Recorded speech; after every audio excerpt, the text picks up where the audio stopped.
সবাইকে জানাই ঈদ মুবারক। আজকে এই দিনে আমরা কি কি করতে চলেছি এবং কোথায় গিয়ে আমরা নামাজ পড়বো এবং সারাদিন আমাদের কাছে কিরকম লেগেছে এটি আমি আপনাদের মধ্যে শেয়ার করতে চলেছি। প্রতিদিনের মতনই আমরা ভোর সকাল 5টার সময় ঘুম থেকে উঠে পড়েছি। আপনার কারণে আমাদেরকে প্রতিদিন ভোর সকাল 5টার সময় ঘুম থেকে উঠতে ছটার সময় আমাদেরকে ডিউটিতে যেতে হয়। তার জন্য আমরা প্রতিদিনের মতনই ভোর সকাল 5টার সময় ঘুম থেকে উঠে পড়েছি। এখন তো ঘুম থেকে উঠে পড়েছি, এখন আমাদেরকে ভালো করে ফ্রেশ হয়ে এবং গোসল করে ঈদের জামা পরে আমাদেরকে মসজিদে যেতে হবে। আমাদের এখান থেকে মসজিদের দূরত্ব হবে আপনার প্রায় 1 কিলোমিটার। সত্যি আজকে আমার জন্য এই দিনটা খুবই মজার এবং খুবই আনন্দের ছিল, কিন্তু বাংলাদেশের মতন এতটা আনন্দ ছিল না।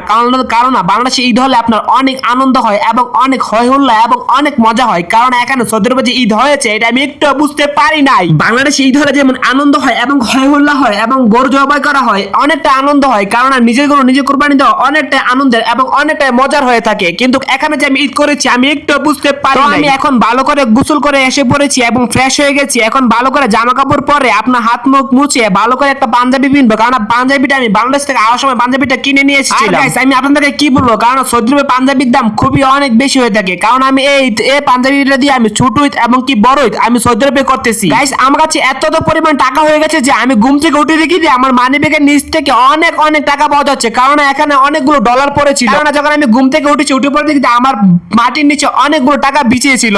প্রায় 5 রিয়ালের মতন আমার মানি ব্যাগের ভিতরে ছিল। কারণ মানি ব্যাগ থেকে 5 রিয়াল পড়ে গিয়েছিল মাটির ভিতরে। সকাল ঘুম থেকে উঠে দেখি ওয়াও 5 রিয়াল। এখন আমি পুরোপুরি কমপ্লিট হয়ে গেছি এবং পুরোপুরি তৈরি হয়ে গেছি। এখন চুলগুলিকে ভালো করে আড়ছি এবং মুখে ক্রিম টিম দিয়ে একদম ফর্স হয়ে যাবে, যাতে আমাকে দেখতে খুবই সুন্দর লাগে এবং সবাই থেকে আলাদা লাগে, সবাই যেন আমাকেই দেখতে থাকে। আর গাইস আমি তোমাদেরকে কি বলবো, আমি যখন রাস্তা দিয়ে হাঁটে যাচ্ছি আপনার আমার মাথার উপর দিয়ে দেখি ওয়াও অনেক বড় একটি হেলিকপ্টার যেতেছে। গাইস অনেক বিশাল বড় একটি হেলিকপ্টার এবং কি অনেক কাজ দিয়ে আমার মাথার উপর দিয়ে হেলিকপ্টারটি চলে গেছে। গাইস হেলিকপ্টারটি যাওয়ার পরে আমি রাস্তাটা ভালো করে পার হয়ে নিয়েছি আপনার পাকিস্তানের সাথে। পাকিস্তানি বেশিরভাগ এখানে পাকিস্তানি ছিল গাইস, কারণ বাঙালি খুবই অলস এবং নামাজ পড়তে তারা আসতে চায় না। এখানে বাঙালি থেকে আপনার পাকিস্তানি ছিল অনেক বেশি। ফাইনালি গাইস আমরা মসজিদে চলে এসেছি নামাজ পড়তে, কারণ মসজিদের অনেক বিশাল বড় একটি মসজিদ। গাইস মসজিদের ভিতরে জায়গা নেই আপনার নামাজ পড়ার জন্য, অনেক অনেক মানুষ হয়েছে আপনার এখানে, প্রচুর পরিমাণে মানুষ হয়েছে। তো গাইস দুঃখের কথা কি বলবো আমি আপনাদেরকে, আমাকে বাইরে দাঁড়িয়ে নামাজ পড়তে হয়েছে ফ্লোরের ভিতরে। অনেক ময়লা ছিল, তারপর আমাকে কষ্ট করে নামাজটা পড়তে হচ্ছে। নামাজটা ভালো করে আদে করে আমি চলে যাচ্ছি আপনার, কারণ এখানে বিদায়ের জন্য কেউই নাই আমার পাশে। গাইস আমি একটা দিন ভালো করে লক্ষ্য করলাম যে এখানে প্রচুর পরিমাণে ব্লগার রয়েছে আমার মতো নাকি। গাইস তারা অনেকে নামাজ পড়তে গিয়েছে এবং কি ব্লগ করতে গিয়েছে। আমরা অনেক কষ্ট করে ব্লগ করেছি। গাইস দেখতে পাচ্ছি যে মোটোটা কিন্তু গাইস নামাজ পড়তে যায় না, সে কিন্তু আমার সাথে কাজ করে, সে কিন্তু আজকে নামাজ পড়তে যায় না। গাইস ঈদের নামাজটা সে ইচ্ছা করে মিস করছে। ফাইনালি গাইস আমি সবকিছু শেষ করে ডিউটিতে চলে এসেছি। এখন সবাইকে জানাই ঈদ মুবারক।